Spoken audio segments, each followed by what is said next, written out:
Before we dive into the nitty-gritty of clicking buttons and confirming choices, it's crucial to understand what deactivating your Setmore account actually means and to take a few preliminary steps.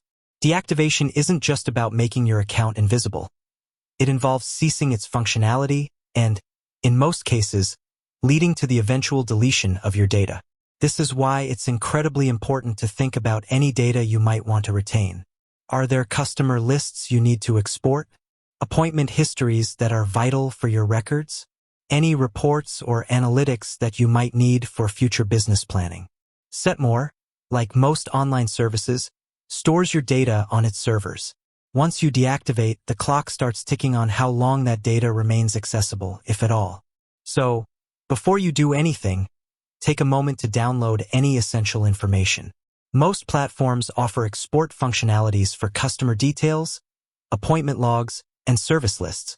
Go to each relevant section within your Setmore account and look for options like Export, Download CSV, or similar. This step is a digital safety net, ensuring you don't lose valuable information that could be crucial for your business's continuity or for compliance reasons. Next, consider any integrations you might have. Are you using Setmore with your website, social media, or other business tools? Deactivating your Setmore account will break these connections. If you have a Book Now button on your website powered by Setmore, it will stop working. If you've linked it to your Facebook page or Instagram profile, those links will become defunct. It's a good idea to remove these integrations before deactivating your account. This prevents broken links or non-functional buttons from appearing to your clients. A quick check of your website's booking page, social media profiles, and any other platforms where you've integrated Setmore will save you headaches down the line. Update your website to reflect your new booking method, or simply remove the booking functionality if you're not replacing Setmore immediately. Now, let's talk about subscriptions.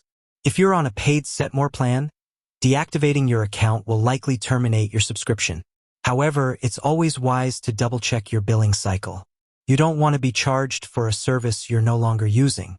Head over to your billing section within Setmore and review your current plan and renewal date.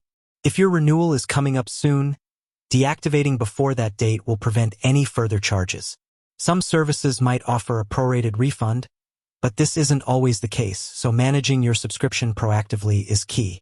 If you're unsure, or if you have a complex billing arrangement, it's always best to reach out to Setmore support directly to clarify your subscription status and any potential charges. With all those preliminary checks out of the way, you're finally ready to dive into the core process of deactivating your Setmore account. The good news is that Setmore has made the deactivation process relatively straightforward, provided you know where to look. First things first, you'll need to log into your Setmore account.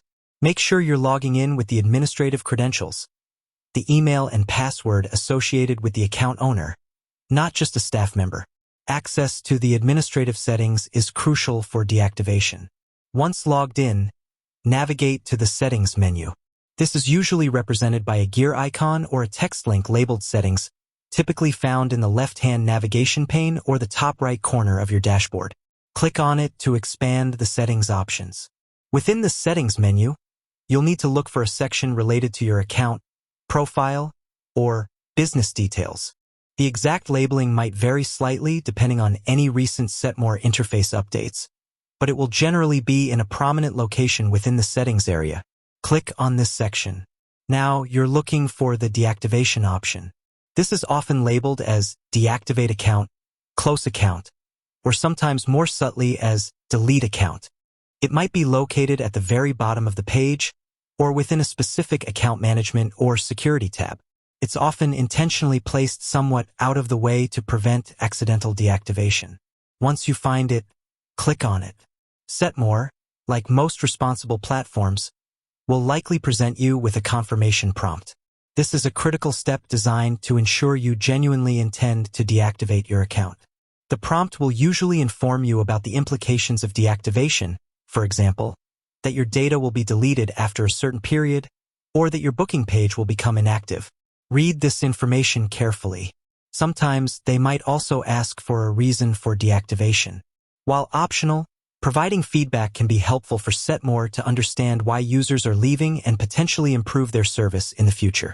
After reviewing the information and perhaps providing a reason, you'll typically be asked to confirm your decision, often by typing deactivate or clicking a final confirmation button. This is your last chance to back out. Once you confirm, the deactivation process will be initiated. What happens next? Immediately upon confirmation, your Setmore booking page will become inactive. Your clients will no longer be able to book appointments through Setmore. You will also lose access to your Setmore dashboard and all its features. In terms of data, Setmore usually has a grace period during which your data is retained but inaccessible to you. This is often a safety measure in case you change your mind shortly after deactivation. However, after this grace period, your data will be permanently deleted from Setmore servers. The exact duration of this grace period can vary, and it's something you might want to confirm with Setmore support documentation if you have specific concerns about data retention. Finally, it's a good practice to confirm the deactivation. You might receive an email confirmation from Setmore stating that your account has been deactivated. If you don't receive one, or if you want to be absolutely sure, try logging into your Setmore account again after a few minutes. If the deactivation was successful, your login credentials should no longer work, or you might be redirected to a page indicating that your account is no longer active. This final check provides peace of mind that the process is complete. Deactivating your Setmore account is a significant step, but by following these detailed instructions, you can ensure it's a smooth and stress-free process. Remember those preliminary steps about exporting data and removing integrations. They are just as important as the deactivation itself. By taking a methodical approach, you'll successfully transition away from Setmore without any hitches. With that said, thanks for watching, and until next time.